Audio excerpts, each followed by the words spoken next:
what if the water intake from your lake, that's assuming that you live next to the lake and you don't have enough space for a well, so you get your water directly out of the lake and you use the water to drink, cook, shower, bathe the children and pets. And that's the same water that we know potentially could cause skin rashes and blisters, nose, throat, eye irritation, liver, neurologic toxicity. The dogs get really sick. And it's hard to know whether that stuff isn't just going to float in when you're not expecting it. So here's a diagram. We won't have time to spend a lot on it, but this is a water intake for domestic abuse. Here's the intake part down here that goes up into the house where there's a treatment, and the type of treatment and how that's monitored is important to know how safe the water is that is then pumped out to the other parts of the house. And you can have an algal bloom that will get near enough that'll come into your water intake system from a boat going fast, stirring up sediments near the shoreline, or having it happen somewhere else and having the wind blow it over to where your intake is. You don't necessarily have to be right at the spot where this starts. So this system also, all of them have a storage system that goes with it. And the question is, if that gets contaminated, how do you know that that's empty? Now, you could go in and completely empty that and then refill it up, but a lot of people aren't that sophisticated about it. And this is one of the things that was observed in California. They went around a lake that had some HABs, that is the cyanobacteria blooms, and they looked, and what they could find is that that many of these intake systems had water in it that were at or above the maximum tolerance about for an adult. It would be considerably lower for children or newborn or something like that if they were staying there.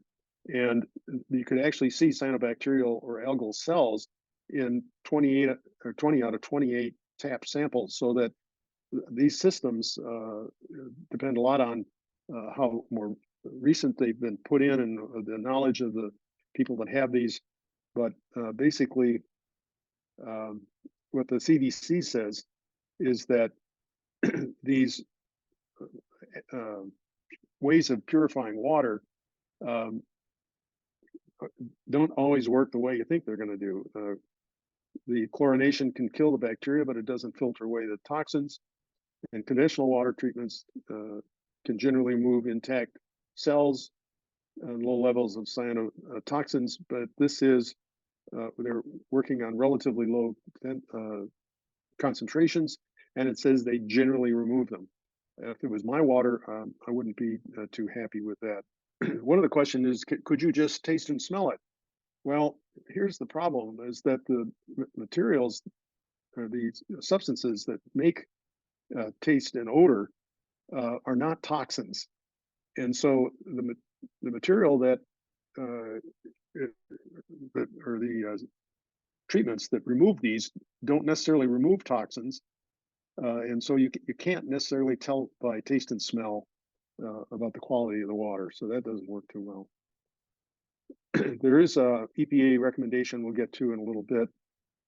Oh wait, I was going to say, this is a good website here from our DEC, and it just says understanding the risks of piping surface water into your home. And I think that's a reasonably good discussion of what your risks are. People might want to review if they do get their water from the lake. One of the problems is that some of the treatments are effective and some of them aren't. It depends on the species that dominates a bloom. It's to do with the chlorine dose, the pH, that is the acid amount, and the temperature of the water. Most home units aren't able to do that much. And applying the wrong treatment, such as boiling at a specific state, can actually result in the release rather than the removal of the toxins. And so it's hard to know for sure what you get. Now, if you're camping, what can you do? Well, all these different types of instruments that allow you to filter water are available. Here's a little chemical treatment, but none of them give you adequate removal of the toxins. And so, if you're going camping, you want to bring along enough of your own water, unless you're going to a known source that is tested, like a spring or a well that might be along the way that you're going to travel. But most of the time, you want to just take your own. So, can you test it at home yourself? Well, you can get these test kits that you get 17 parameters, but uh, toxins are not on that. So you got to look. A number of microsystem test kits are made, but they're really made to test samples that are multiple samples. Like this is a 96 well, and you could end up spending a lot of money. Here's another test kit that you can run. It costs about $425, and the if you did one line of these, they usually have 12 strips of 8 wells. You could get this down to about $35 a test. But the question, I think, partly is how often do you want to test your own water, and uh, what about trying to depend on that? Now, I just saw this one the other day. This is really set up more for a home test kit. It didn't allow me to get a direct cost on them, but I think they're probably around $20 a sample for a home test kit, which is possible. But the company says, if necessary, uh, what these do is they give you a threshold for whether it's below the amount that is toxic for humans. Uh, but if it's necessary, you need to confirm that by ELISA or HPLC. And it's hard to know for an individual home use whether this exceeds a safe amount and by how much. And it may be well for recognizing a new contamination, but it's hard to know how your whole system has then been cleaned out, which I think is another issue. So if you want to confirm that in terms of the concentrations, you may have to do HPLC or something like that. And most basements would not be allowed that kind of equipment. And if you had a basement that looked like this, you might be okay, but most people aren't able to do that sort of thing.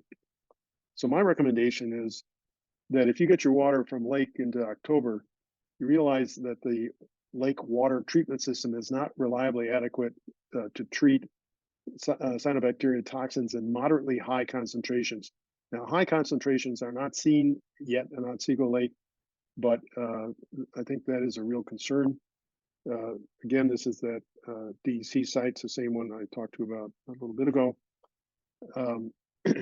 But remember, you do still have to have the standard filtration UV light chlorine treatments to kill E. coli or Giardia, because you don't want to get sick from that, and those are different risks, and you still got to keep that out of your water.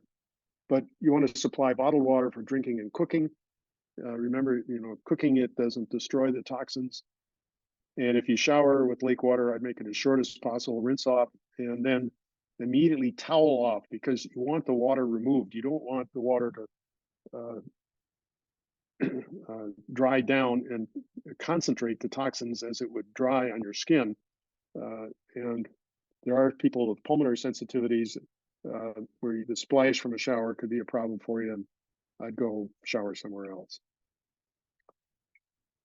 So this is the CDC's website for optimizing treatment cyanotoxins.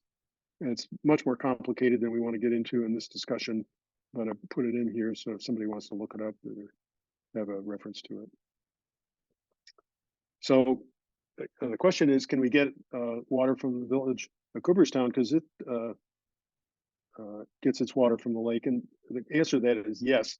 They test regularly, and they are an ELAP certified laboratory. That is, the state has said that they do a good job. The results are kept track of, and they have to report that. And basically, they can adjust it to whatever they have to. So that's a safe place to get water. The good news is there's no deaths have been reported in humans from acute ingestions, and I don't know of any serious human illness from cyanobacteria in Cooperstown through this last summer, at least in the conversations I've had with the emergency room doctors in the area. So when will it go away once it gets in the lake? Well, the half-life is about 10 weeks. These are very stable compounds, and they can persist for months or even years if they're in a cool place just sitting around. And the microcystins can persist after boiling. We talked about that a couple of times. And they do get degraded a little bit by sunlight if it has the presence of what's in humic substances, which is what's in garden soil. It isn't clear how that happens, but it does. And water that's rolling down a brook also seems to clean it up better as it goes along. And these don't account for dilution, wind or water movement in a lake. But I think the history of HABs being present in the lake is an important thing for you to think about whether you want to use the water or not.